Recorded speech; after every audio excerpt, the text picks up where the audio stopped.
Diqqat, gaz haqida xabar. Assalomu alaykum aziz tomoshabin. Ushbu xabar boshqalarga ham yetib borishligi uchun video ostiga bir dona like bosib, bizga obuna bo'lib qo'ying. Diqqat qiling, Rossiya gazining Xitoyga Sibir kuchi quvurlari tizimi orqali eksporti 25% ga, deyarli 8 milliard kub metrga oshdi va 2025-yilda qariyb 39 milliard kub metrga yetdi. Bundan tashqari Rossiya Markaziy Osiyo markaz quvuri orqali O'zbekistonga yetkazib berishni ko'paytirishda davom etdi.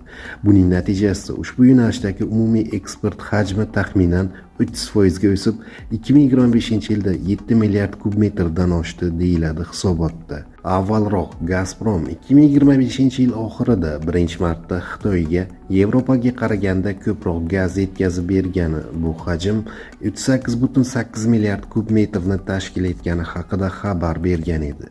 Bundan tashqari Gazprom Qozog'iston, O'zbekiston va Qirg'izistonga Rossiya gazini yetkazib berishni 22,2% ga, Gruziyaga esa 40,4% ga oshirganini aytilgandi. Eslatib o'tamiz, 2025-yilning 7-oktyabr kuni Rossiya prezidenti Vladimir Putin, O'zbekiston prezidenti Shavkat Mirziyoyev va Qozog'iston prezidenti Qosim-Jo'mart To'qayev Rossiya tabiiy gazining Qozog'iston orqali O'zbekistonga Markaziy Osiyo markaz gaz quvuri orqali tranzitiga start berdi.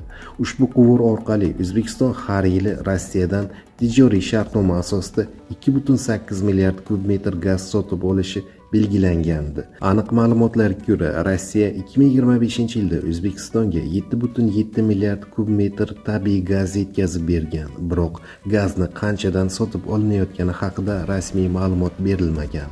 2023-2024-yillardagi ma'lumotlarga ko'ra, O'zbekiston Rossiya gazini 1000 kub metr uchun taxminan $160 atrofida xarid qilgan. 2025-yil uchun ham narxlar shu darajada yoki bozor konjunkturasidan kelib chiqib biroz farqli bo'lishi mumkin. O'tgan yilning yakunlariga ko'ra, O'zbekistonning Turkmaniston va Rossiyadan gaz importi uchun jami xarajatlari $1,6 milliard tashkil etgan.